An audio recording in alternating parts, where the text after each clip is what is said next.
The Untold History of the United States that Peter Kuznick, who's a historian with his staff of graduate students, and I wrote is documentary fact. All the facts in there have been checked, fact-checked 3 times.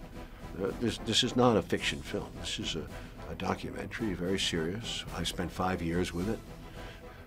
We exhausted ourselves. It's probably the most significant achievement, I think, in my life. It may not be easiest thing to watch because, you know, a lot of your viewers don't like to see archive footage, but believe me, you haven't seen something as exciting as documentary as I think this is. Every hour of this movie has a purpose. We're looking at the big picture. We have great music. We have movie clips, but we drive it in a way that I think it has a popular side to it. It's not dry. I made it for my daughter, a 17-year-old in high school, because I know she's smart. I'm not saying it's easy to understand everything, but you can keep this thing on the shelf and you can watch it again and again and see and start to see things.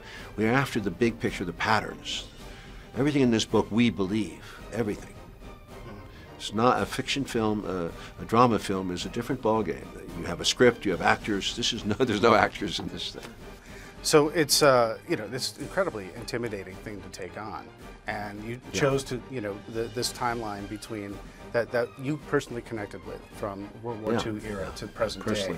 Within that time frame, is there something that really spoke to you that you connected with, and also is there a particular fact or detail that sprung up from that really was remarkable to you? I'm frankly so involved. I mean, emotionally, it's shattering.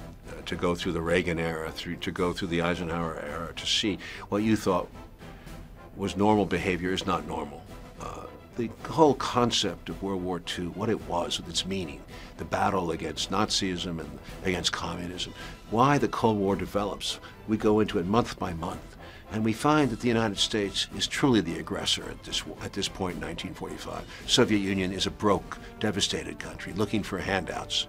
But we make them into the enemy because they're communists. I grew up under the shadow that we had to be scared of communism. It was taking over the world. That McCarthyism was teaching us at the time when I grew up that they were inside our governments, our schools, our very structure. They were taking over. We always reacted as if we were under threat. And I found that to be the case that after communism disappeared in 1991, we didn't even stop for a breather. We kept going with this national security state to become a global architecture, global security state. Now we're dominating the world. We're a tyrant. We have so much military power. We eavesdrop on everybody, including all our own citizens. It's been distorted. Our life has been distorted by this government. This was the government I believed in when I grew up. This is no longer the case.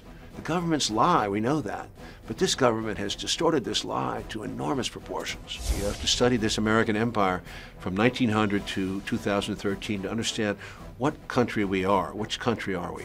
Are we a nation of policemen or a nation of eavesdroppers, suspicious of everyone in the world, wanting to deal with our enemies as a threat, seeing everybody as a threat?